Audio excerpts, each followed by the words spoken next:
Good morning. Nice to see you, Lucy. Thanks for joining us. Mike, thank you Morning. joining as well.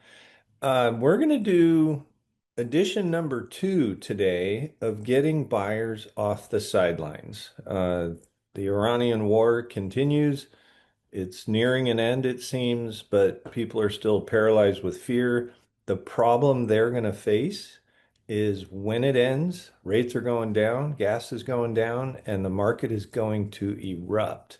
So, I want to kick around some dialogues that you can use with buyers that are scared. If you're new here, my name's Ed Laine. And let me get this right. Um, I'm with EXP. I've been in real estate since 1987. So I'm in my 39th year, sold over 3,000 homes. I've also closed over 5,000 mortgages. I just have a depth of experience that is pretty unrivaled. And I am just a nerd about scripting. And I like to be able to say the right words in every circumstance that will lead to a successful outcome, not only for my client, but for myself as well, right? And I should add a comma after that sentence because in the end, the bottom line is I honestly don't care if they use my services as long as their outcome is the one they desire. And that has to come from your heart. So please live that, right? It's that authenticity and transparency that gets rid of commission breath. Like you hear people talk about it all the time. It does not matter to me. I will sell properties for as long as I want to, as often as I want to. Your specific deal doesn't make or break my year, but I'm never going to say that to you. I'm just going to convey that in how I speak to you, right? That being said, buyers are paralyzed with fear because of the war, because of inflation, because of uncertainty. This is an ongoing phenomenon, and it's not just right now. It happens every year. There's always some reason. Last year it was tariffs, right? In fact, I took a listing live yesterday. They came on the market the week the tariffs were announced last year. They were overpriced at the same time, and guess what happened? It didn't sell. Here's a great example of what I was just touching on. The the home is an estate sale. A good friend of mine, whom I've helped buy and sell properties repeatedly, her father passed away a couple of years ago, and they sold his house or tried. She felt terrible telling me that they were going with another broker. And it was because her dad's dying wish was that a friend of his get the listing. Should I be hurt? No, of course not. I did everything I could to make her feel like you have nothing to feel guilty about. That we would all do the same thing, right? If our dad said, I want you to use Joe, right? Joe failed. It didn't sell. And she called me with glee in her voice and said, now I get to pick, and I pick you. So we put it on the market yesterday.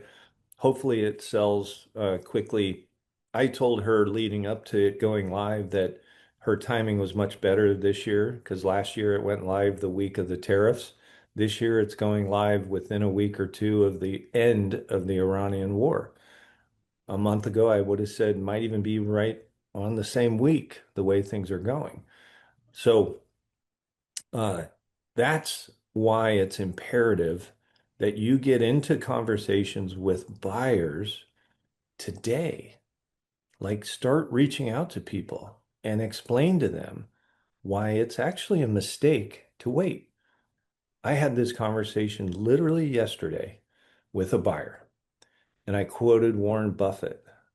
Can you guys remember a couple weeks ago we talked about this topic and I mentioned Warren Buffett says, sell when everyone else is buying and buy when everyone else is selling. And I mentioned that to this buyer. We're going to look at a property tomorrow. So it will help people feel comfortable that it's not a mistake, right? And in the end, they think oh, if I wait and all this craziness settles down, things are going to be cheaper. Not houses. Houses are still appreciating, right? Yes, there's pockets where list prices are going down, but the median isn't going down, at least in my market. So, anyway, let's talk about how we can do this. So, the market is not frozen, but people are, right? Every market creates two kinds of agents, spectators and leaders. Fear doesn't stop transactions, a lack of confidence does. And our job is not to predict the future, it's to help clients make safe, sound decisions in a time of uncertainty. Yeah, Debbie, you nailed it. Prices aren't going. I have this conversation a lot, right? When somebody says, "Oh, depreciation's happening," I saw a bunch of, I saw on Zillow that the average list price is going down, blah, blah, blah. List price doesn't set the median. Sale price does. So all that means is that seller started too high, right? So great observation, Debbie. And people are knocking. So let me get back over here. So here's what you want to ask. How many of you are waiting for rates to drop? What do you think is going to happen when rates drop? Bidding wars and escalator clauses. We'll touch on review dates and when to have them and not have them. Maybe that'll be our topic next week because I can do a deep dive on that. But after you ask them that, say, or are you really waiting for permission to move forward? Right? Rates don't equate to your lifestyle. They are just a trigger for a lot of people. So are you really just waiting for a green light? Buyers don't need perfect conditions. They need emotional certainty, and that's what you provide. I think I mentioned this before, but before I even joined EXP, COVID happened. And I did a presentation to brokers in my market called Be Certainty in a Time of Uncertainty. And it practically went viral, certainly here regionally. And I got invited to speak to EXP in EXP World. So that was my first introduction to EXP World and having a little avatar of myself. It's funny, somewhere on my hard drive, I've got photographs of myself speaking on stage as an avatar. It's kind of cute. If you haven't been into EXP World, you should go check it out. So what are people really afraid of? They're not being irrational, they're just overwhelmed, right?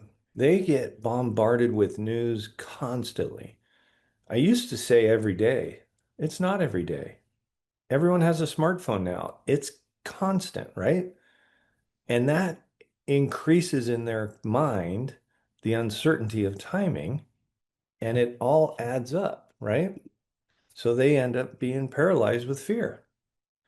The key for us as their broker, as their representative, is to understand their emotional state and be a resource or even a crutch, right? Consumer fear triggers war uncertainty, global instability, alarming economic headlines, inflation fatigue, cost of living pressure, fear of making a costly permanent mistake, anxiety about buying before prices or rates shift again. What if something happens to my job? I talked to a guy yesterday. He's a broker, so I wasn't in a position to earn his business. He's selling his house because when he bought it, it was a mistake. He got himself so into debt and didn't know that the market was going to slow, right? 24 and 2025 were the two lowest transaction volume years in 30 years.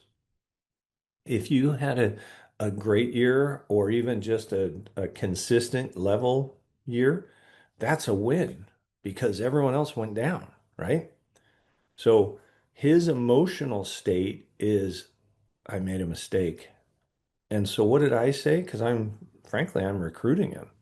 I said, dude, I know this is hard for you because this is a great house. And I know you're grieving, but you're doing the right thing. It's a waterfront house, by the way.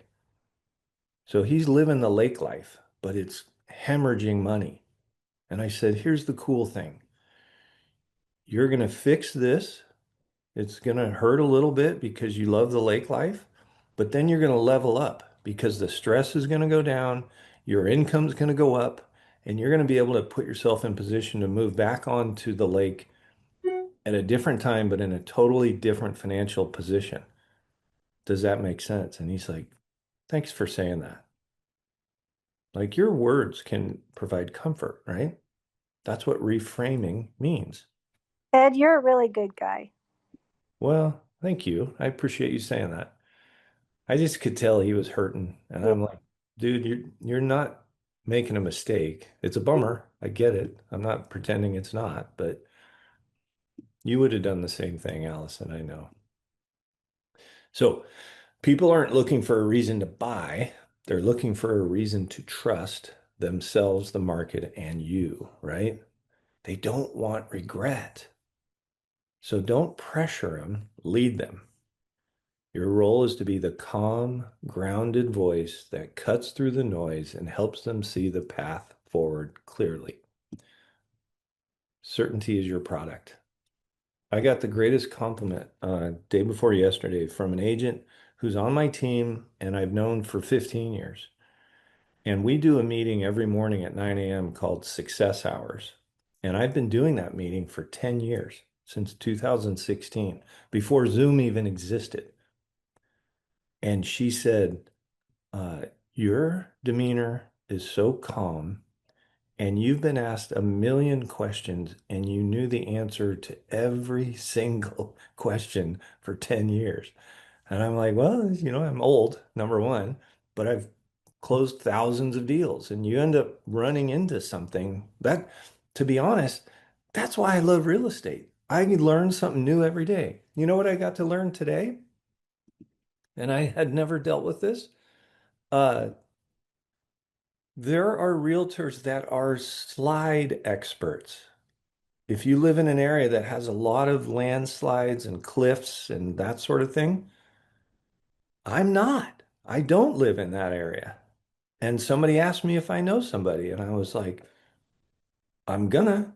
When this meeting ends, I've got a half hour before my next meeting, I'm gonna track down an expert so I can be a referral source for this person. That's fun to me. Maybe I'm a dork, but I love learning stuff, right?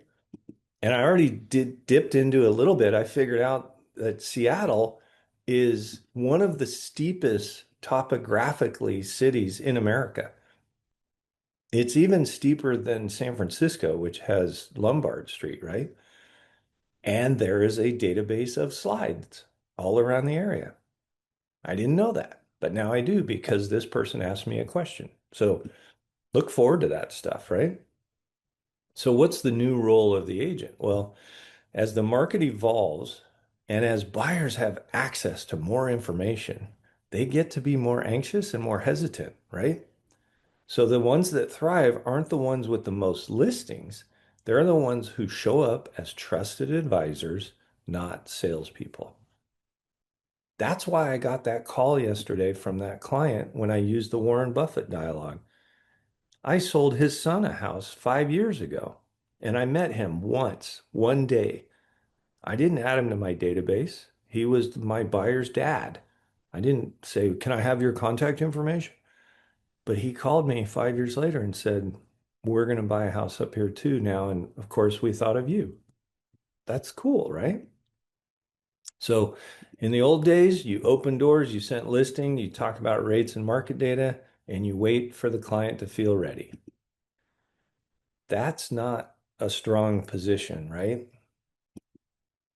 Now you want to create clarity amid confusion. Help them realize that even though there's volatility in the market, this asset that you're going to buy is not going to go down. Do all of you feel like you could say that to someone with conviction? And I'll give you one like qualifier if it makes you feel more convicted.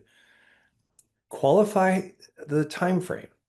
right? Because if someone buys a house and sells it again in 12 months or 24 months, the chances they're going to make money are low. In 2021, they would make money because it was a white hot market with 20% appreciation. But right now, if you feel like you could say that with certainty as long as they held it for 5 years or more, say that.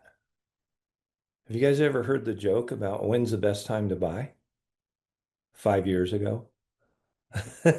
Right? Debbie's like, now? Sure, it is a good time to buy, but 5 years ago, always at 5 years ago would have been the best time to buy, right? Think about what happened to values over that time.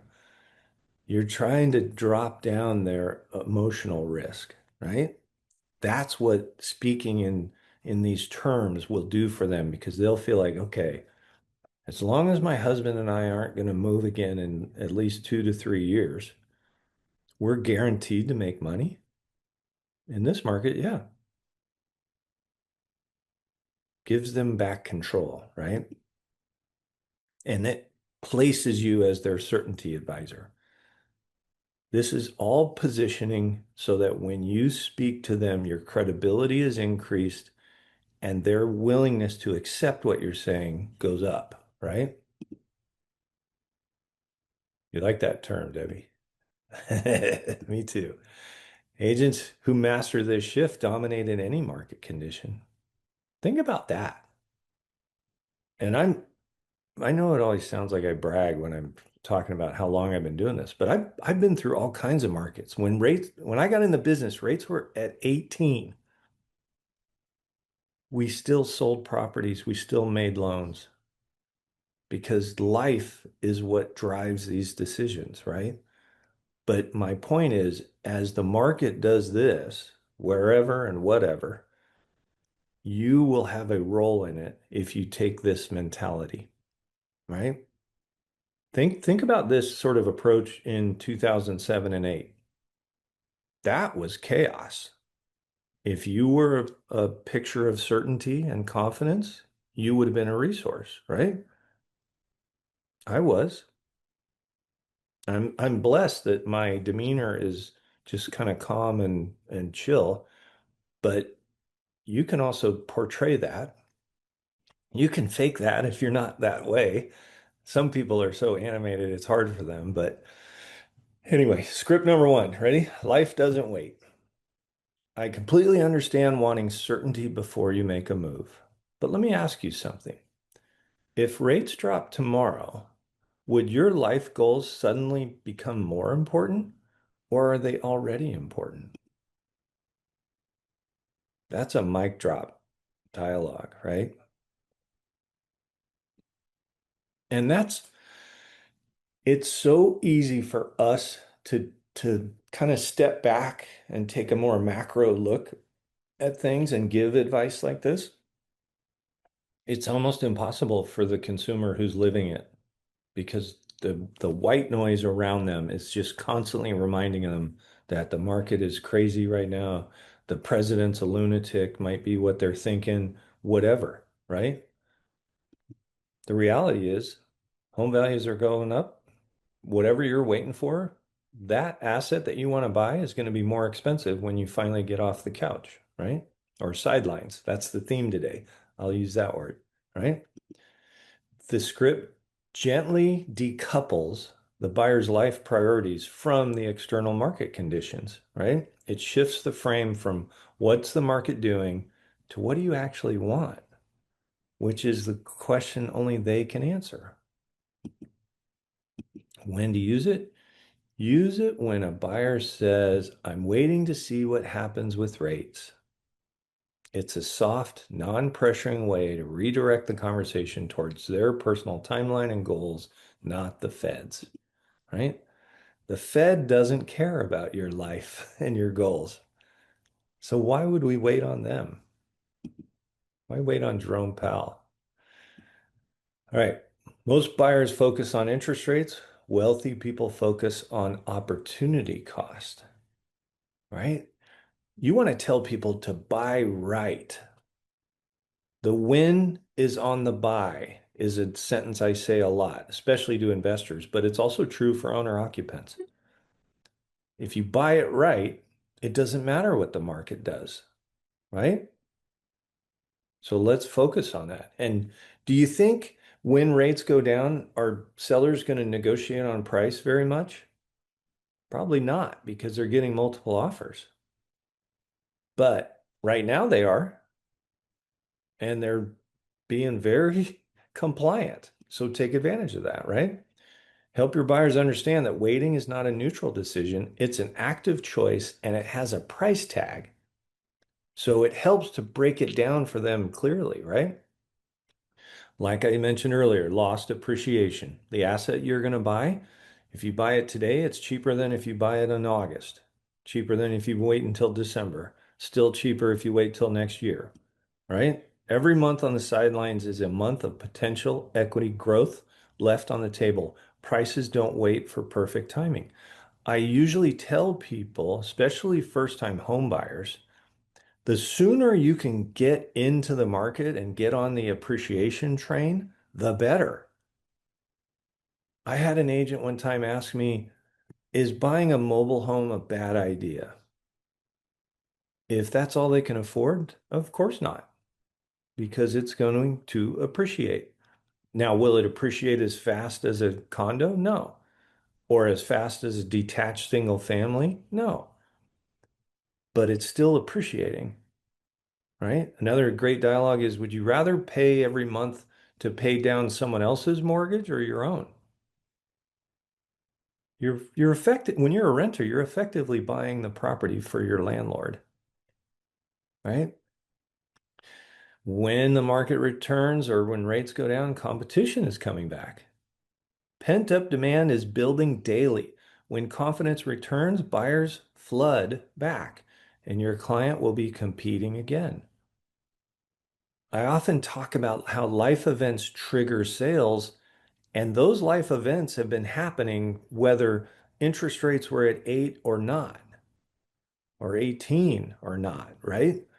So people are accumulating life events, and that house or place they're renting is becoming inadequate more and more.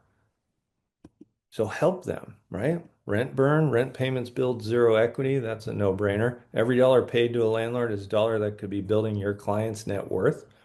Think about that. We talk about appreciation. What about principal reduction? Every month I make a mortgage payment, my balance goes down. And every month I make that payment, it goes down by more than it did the month before. You guys all know that's how amortization works, right? It's almost 100% interest in the first payment. It's almost 100% principal in the last payment. And that shift happens over time. That's why a lot of people that might be 18 years into their mortgage don't want to refi because they're deep into the principal reduction, right? Lifestyle delay, the dream home, the right school district, the extra bedroom, every month of waiting is a month of life not yet lived. Don't do that to yourself, right? You guys have all heard the marry the house, date the rate dialogue. The house is permanent, the rate is temporary. Waiting for perfect rates could cost you the perfect home. Rates can be refied, right? Negotiated, worked around. You can negotiate a buy down. That's a great dialogue right now, right? What's today's rate? Does anybody know off the top of their head? 6.25 or something like that, right? If Six I'm, three or 6.5, yeah. yeah, so let's say 6 3/8, 6.375. If I'm working with a buyer right now and sellers are compliant, which we've already established, do you think I could get a seller to pay for a 2-1 buy down? A 2-1 buy down, if you're not familiar with it, takes a 6.375 rate down to 4.375 for a year. And then it goes to 5.375 for a year, and then it goes back to 6.375 for the remaining 28 years. So it gives you that relief at the beginning. But here's the cool thing. What are the chances that rates go down in the next 24 months? I would argue, and I'm a mortgage guy too, almost 100%. And I just have to say the word almost because no one can say it with certainty. But doesn't almost 100% likelihood sound pretty damn good and pretty damn likely, right? So let's get you that perfect house, do it at 4 3/8 for a year, and refi when rates dip back into the fives or wherever they go, right? Plus, you're doing it early in the life cycle of the loan, so it's not like uh, you're deep into the principal reduction that we were just talking about, right? Pro tip, show clients historical data on refi activity following rate peaks. It turns an abstract idea into a concrete strategy, right? If they see that when every time rates dip, millions of people refi, it makes the concept of refining less intimidating, right? That's smart because you're showing somebody what I'm suggesting to you is not a wild dream scenario, right? It's, hey, this is what we do, and then we take advantage of the right property, and when rates cooperate, then we take advantage of that. Yes, Anjanette. That statement with the pro tip, I'm thinking and how I would do it is right at the beginning when you're having your buyer consultation. Yeah. Yeah. Yeah. Yeah. I mean, that's where most of this conversation and dialogues are happening, right? Because they've been giving you the Heisman. You know that line where it's like the trophy, the shape of the trophy. They're saying, no, no, we're waiting. Well, what are you waiting for? We're waiting for rates to go down. We're waiting for the market to calm down. We're waiting for whatever. That's when you start having these conversations. And as you open their ears, you'll get into these more deeper conversations about, well, and you know what? We could go and refi when rates do come down. But here's the best part. When they come down, competition is going up, but you'll already be in your home. And that competition is going to make the home that you already own go up in value. Isn't that smart? Right? Those are the types of dialogues that help people get off the sidelines. The marry, the rate, date the house, right? All right. What happens when fear ends? When the headlines calm down, as they always do you think the competition in the market increases or decreases? Goes up big time, right? Let them answer though, and then walk them through the why, right? Buyers are still on the sidelines, held back by uncertainty and negative headlines. Pent-up demand builds. Every month waiting adds another buyer to the pool, all of them ready to move the moment sentiment shifts. And when fear exits, multiple offers return. Oop, right? Markets accelerate fast, calm returns, confidence surges, and suddenly your client is competing again at higher prices. It's super helpful to put numbers to this too. Like if your client is looking, let's say, in the 600,000 range, wouldn't it be cool if we could get that house for 550 and get the seller to pay a 2-1 buy down for you so your rate's 4 3/8? You're effectively getting it for 535 at that point because a 2-1 buy down costs 2.3 points. So 2.3% of the purchase price. So in this example, that's what, 12, almost 15 grand. Um, would you rather pay 535 and get a 4 3/8 rate or wait until rates go down? That house went from 6 to 650, and now you're in a bidding war and you pay 7 or 750 for it, but your rate's at 5, right? Put numbers to it so they can see, okay, and you can do it in a way where it's not applying pressure. You can say, wouldn't it be smart if we could find that scenario? And if we don't, then we don't do anything, obviously. But if we do, you win. Do you want to go look? Do you want to get in the car and go see what's out there? And buyers will get in the car, right? Script number five, you don't need perfect timing. The best time to buy isn't when the market feels perfect, it's when the purchase improves your life. The myth of perfect timing, no one catches the bottom. No one perfectly times the market. Not investors, not economists, not real estate agents. Waiting for perfect costs buyers more than imperfect action. The only way, this is a dialogue, the only way you could know that you've reached the bottom of the market is when it's in the rear view mirror. That means it's already started coming back, right? So the right question to ask is, instead of is it a good time to buy, help your clients ask, does this purchase improve my life, build my wealth, and serve my goals? And if the answer is yes, the market is irrelevant.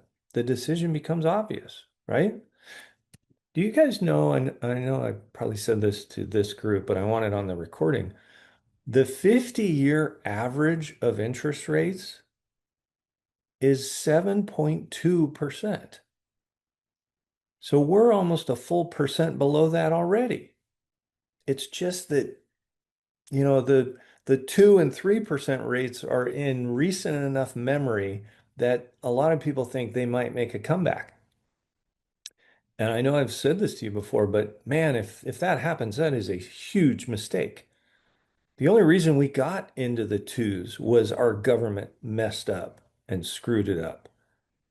We don't want them to do that again, right? What's your secret weapon? It's silence.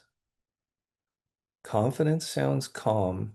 Certainty is transferred emotionally, not verbally. Think of this scenario where you've had a deal and a a piece of bad news came in, like a low appraisal. You got word of a low appraisal. Your client doesn't know how to react to that, and they're going to feed off of you.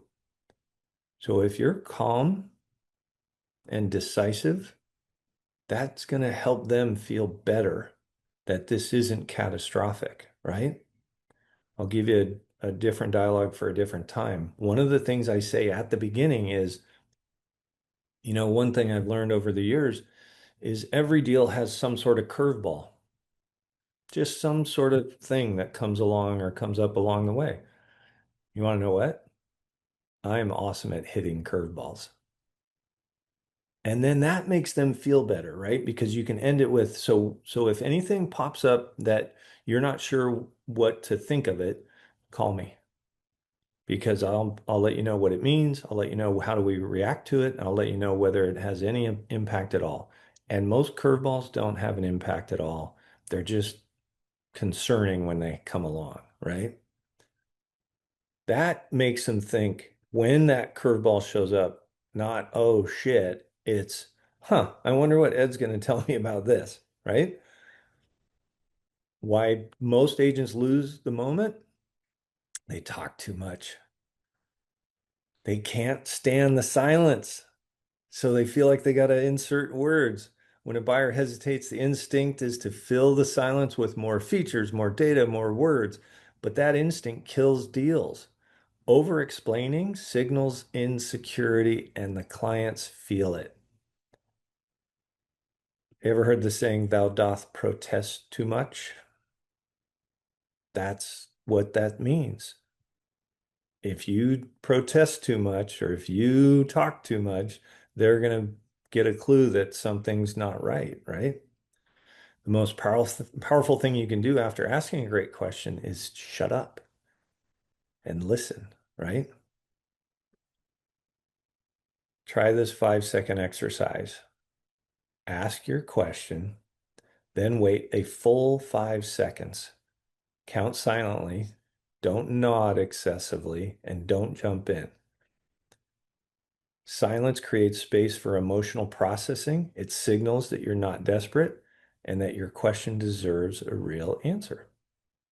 This is marriage advice too, by the way. If any of you are married, I've been married 34 years. I use the 5-second rule in my life. Try it in your next role play. It'll feel uncomfortable at first, And that discomfort is exactly why it works. That's right. Jesse says, let it breathe. You float a question out. You did it for a good reason. Give it the opportunity to be answered. Follow-up questions are damaging, right? They can injure the confidence in your client in you or shortcut the answer to the question that you needed the answer to, right? So what are the market truths that your clients need to hear? Forget the headlines. Here's what the data actually shows, and you should be saying with confidence in every buyer conversation. Number one, inventory is constrained. Supply remains historically low. There are simply not enough homes to meet baseline demand, let alone pent-up demand, right? Consumers move on confidence. When sentiment shifts, and it always does, pent-up buyers act quickly. The window between slow and fast markets is narrow. Demand is delayed, not destroyed. Buyers haven't disappeared, they've paused. The need for housing doesn't evaporate, it accumulates. Build your pipeline now. The agent who dominate the next cycle are the ones nurturing relationships today. Your pipeline is your future market share, right? That's right, Allison. You're good at hitting curveballs too. All right. History rewards the agents who lead during uncertainty, not the ones who hide from it. When fear exits the market, the sidelines empty fast. And the question is, will your pipeline be ready when confidence comes back? The market will turn, it always does. The only variable is whether you're positioned to capture that moment or watch someone else doing it. Here's a bonus framework. Keep these in your toolkit for coaching sessions, team meetings, and one-on-one buyer consultations.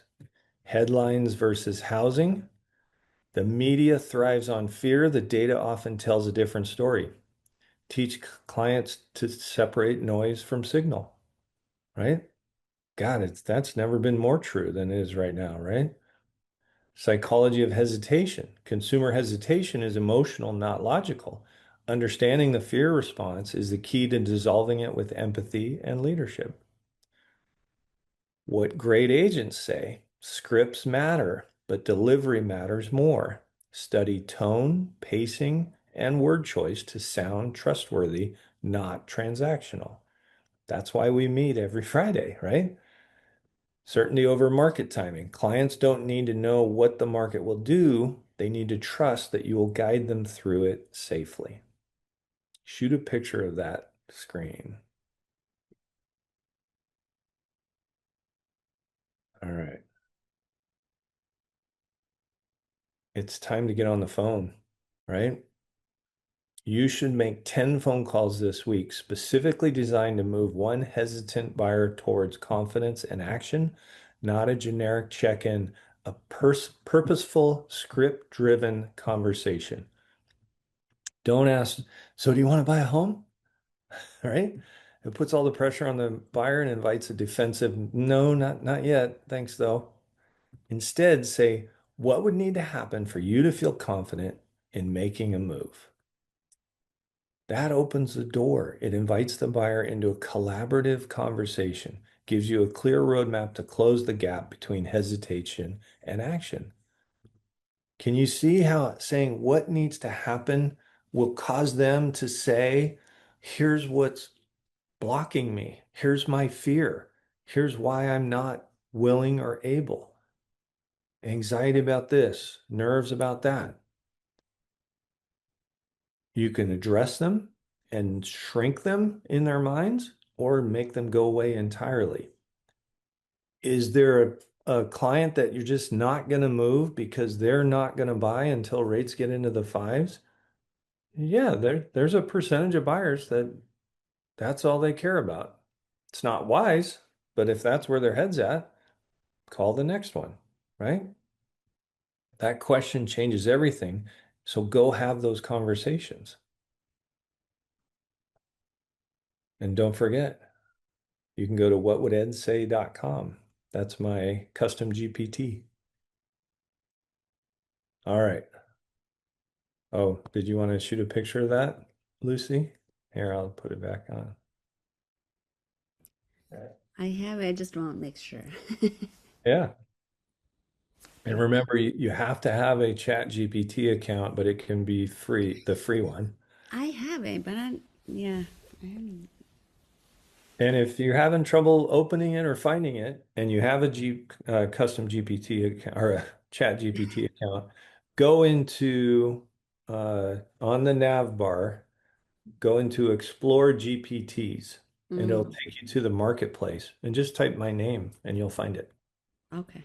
It's called Scripting Mastery. If you I'm look gonna at, go there today with a difficult buyer that wants me to represent him. yeah, I decided he's not my buyer, but I decided, why don't I use him as role play with like the never split the difference kind of scripts. And then Debbie and I were talking this morning. She's like, put him into to what would Ed say? And I said, I was thinking about doing that. Because he's coming to my open house tomorrow. So I think it'll be fun live role play because I'm completely detached from the outcome. that's a home run. I love that. Right? That's kind of where you landed on in your head because Uh-huh. that's the hard part of all this, right? You don't want to mess it up. But when you become detached like Allison is, it's just practice, right? Yeah. So and like I really don't think I want to work with him, which Yeah. makes it more fun. Because he's like, if I use you, how low will you go on your commission? I'm like, why would I do that? I Yeah. say that. I said, why are we having this conversation when you're in escrow on another home and you haven't seen this home? He doesn't want to be in multiple offers. That's not. I have no control over that. Yeah. It's illogical, right? Yeah. So and so you want me to get this for you in multiple offers, but you want me to reduce my commission. Yeah. I didn't say, so I'm really excited about role playing with him because I really don't care. He's not my buyer. I love that. So yeah, it's gonna be fun. That is for the rest of you, that is one of the most cathartic things you can do is firing a client. If you've got toxicity in your pipeline, purge it. It's not worth it. There's plenty of business out there. And if you don't have enough in your pipeline, you got to be humble enough to say, what am I doing to put more deals in the top of the funnel? Am I doing lead generation? Am I making phone calls? Am I reconnecting with my sphere and past clients to get referrals? That's a daily. You got like I coach my team 2 hours a day on prospecting.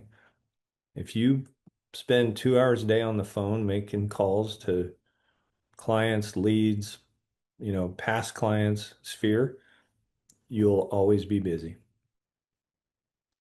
I went long again and I apologize. Does anyone have a question though? I always say at the end we can do scenarios if you've got one. Well, here's the good thing, Ed. Even though you went long, we're all still here. That's true. So Thank you for it's pointing that valuable. out. So don't discount it. Thank you for saying that. I appreciate that. Well, I love doing this. I hope it comes through and when I speak to you guys, and I really do appreciate it. A lot of you are regulars now, and I appreciate that. It's awesome to see you. And I hope if you're a mother, I hope you have a magical Mother's Day. We woke up this morning and I rolled over and my wife's eyes were open. I said, Happy Mother's Day, Eve, Eve. And she started laughing. So her day started with laughter, which is a good thing. Well, have a great day. That's sweet. We're seeing you guys next week. Do you want, is offer review strategies a good thing for next week? Or is it too soon? Because the listing I took live yesterday, I do have an offer review date on it. So I'll let you know next Friday how it went, if it worked, and why I decided to do it. That'll be our plan, okay? Okay. Thank you. You bet. Have a great day. Thanks, Thanks. Carlene. Take care. Bye, guys. If you'd like more information or to get connected to the Agent Power Huddle, join our free Facebook group. This call was designed for the agents in our EXP organization, but open to any agent from any brokerage. If you're a guest and you're interested in learning more about EXP or our specific resources within the Agent Collective, reach out to the person who invited you to this call to get more info. Produced by the Agent Collective Media Network.